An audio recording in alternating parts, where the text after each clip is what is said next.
Shalom, my name is Chaim Wigoda. I'm the Managing Director of HCCI International Services Limited, to which I'll refer in this video as HCCI.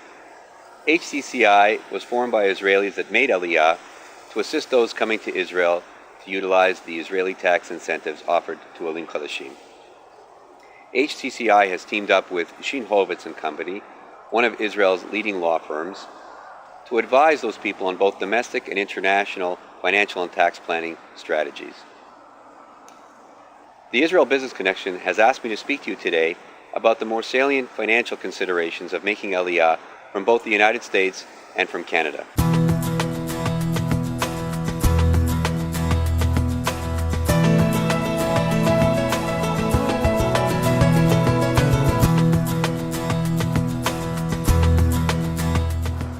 In this discussion, I'll refer to Olim as qualified Olim Chadashim, as those individuals that would be considered a qualified Katin Choser or Toshav Choser, returning minor or returning resident. In Canada, I ran a firm that practiced tax and financial planning that also involved cross-border and international relocation strategies. I was born in Israel, but grew up in Canada. And about 8 years ago, we packed up our things and moved the family over back home to Israel. The most questions I had before making Aliyah were regarding financial issues. The number one reason why people don't make Aliyah or hesitate to make Aliyah are because of financial uncertainties. It's a good idea to sit down and to plan out a budget so that you'll have an understanding of how you're going to live after you make Aliyah. Once you've made the decision to make Aliyah, you should know that the number one reason why an Aliyah is unsuccessful is because of financial pressures. You have to understand that you're going to be an immigrant, and it's not always easy to be an immigrant. The good news is the Israeli government has recognized these issues and has introduced a new 10-year tax holiday for qualified Olim. The tax holiday was designed to give the Oleh the financial edge that he or she needs in order to take the financial stress off of making Aliyah and to contribute to a successful Aliyah. The potential to earn income tax-free is a big incentive and can really help a person to adjust. But if you're returning to Canada or the United States to earn income, both Canada and the United States have their own tax regimes. So the 10-year tax holiday is really only half the equation. Canada has its own exit taxes, its own income taxes for non-residents, withholding taxes, as well as America. It has its own income tax regime, as well as taxes for non-residents. So the other half of the equation is really taxes that I call as country of origin taxes.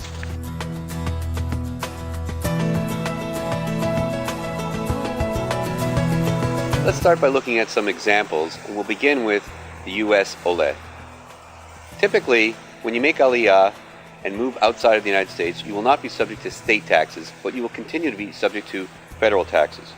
For example, if you make Aliyah from New York State, you will likely not have to pay the 4 to 6.85% of New York State taxes, but you will continue to have to pay federal taxes and possibly continue to have to pay Social Security. If you make Aliyah from Florida, the amount of tax that you'll have to pay before you made Aliyah will be equal to the amount that you'll have to pay after making Aliyah. It's true that in some cases you would be exempt from the higher Israeli tax rates, but the truth is some Israeli tax rates are even lower than American and Canadian tax rates. The point being that in the examples above, there are ways to mitigate, if not eliminate, both the state and federal taxes that you would be exposed to.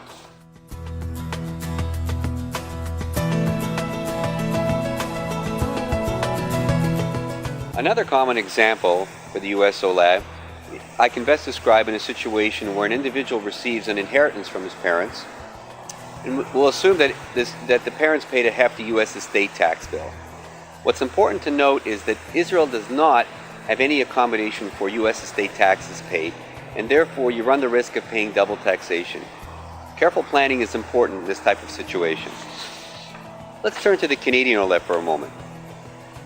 Did you know that as an Oleh from Canada, Canada will deem that you disposed of all your assets? That means whether you sell them or not, Canada will treat you as if you sold them. So if you have a gain in assets like shares or mutual funds or investment property, you will be taxed on that gain when you leave Canada. Also, as a non-resident, you will be subject to Canadian withholding taxes. Any payments made from a pension plan, whether it be government, corporate, or private like an RSP, will be subject to a withholding tax, as well as virtually any type of dividend from a Canadian corporation. That also will be subject to a withholding tax. Here's a real-life example. Joseph started a business several years ago with two friends. Today, his shares are worth $500,000. Even though Joseph intends to keep his shares after making Aliyah, Joseph will owe the Canadian government $115,000 in taxes when he leaves Canada. After Joseph makes Aliyah, and after he's kept his shares, his intention is to earn dividends from his company to help pay for his lifestyle in Israel. Although Joseph has a 10-year tax holiday from these dividends, Canada will withhold a tax each time dividends are paid to him.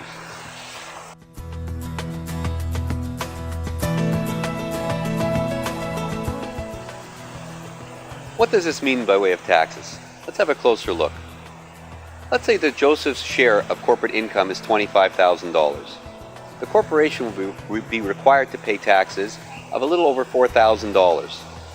On top of that, the corporation will withhold over $3,000 in taxes when it dividends the balance to Joseph in Israel. All in all, Joseph will have paid, in essence, $7,000, or approximately 30% of the income. In Ontario, a person has to earn $110,000 in order to pay an effective rate of 30%. So even though Joseph is exempt from Israeli taxes, he is still going to be paying a lot of Canadian taxes. But there are ways to mitigate, if not eliminate, all these taxes. The point being that absent of proper planning, instead of enjoying a 10-year tax holiday, one could end up paying unnecessarily a lot of taxes. And I know that right about now, each of you is probably asking the same question. What's the answer? I'll get to it in a moment.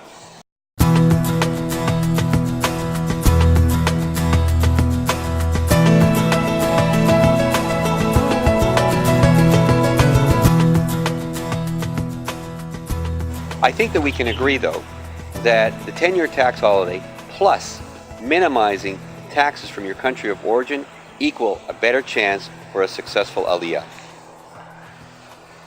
So let's make sure that we understand that the 10-year tax holiday applies to income, both passive and active, that's earned outside of Israel. That means if you earn passive income in Israel, like dividend income or capital gains, you will continue to pay Israeli taxes. Or if you're hired here in Israel by an Israeli firm working in Israel, you will pay Israeli taxes. What about those people that have businesses outside of Israel that will be working while in Israel? Does that mean that you'll have to pay taxes in Israel? It could, but not necessarily so. The point being that the new Israeli tax holiday is a great tool, but proper planning is required in order to utilize it. Try and arrange your affairs in a manner so that you can utilize the tax holiday and get tax-free status from both sides of the Atlantic. And this can be done. So, how about the answers? I'll answer the question like my doctor would answer the question. You need an examination before I can give you a prescription. Every situation is different. What worked for Joseph won't work for David. What worked for David may not work for Sarah. There are many solutions to the same problem, and each individual has to be worked at and looked at based on the facts of each individual case. The right answer depends on your particular situation, and also depends on where you are in the life cycle. Are you a single making Aliyah? Are you a family making Aliyah? Or are you retired and making Aliyah? Everyone has their unique situations, and each case must be evaluated on its own merits. In summary,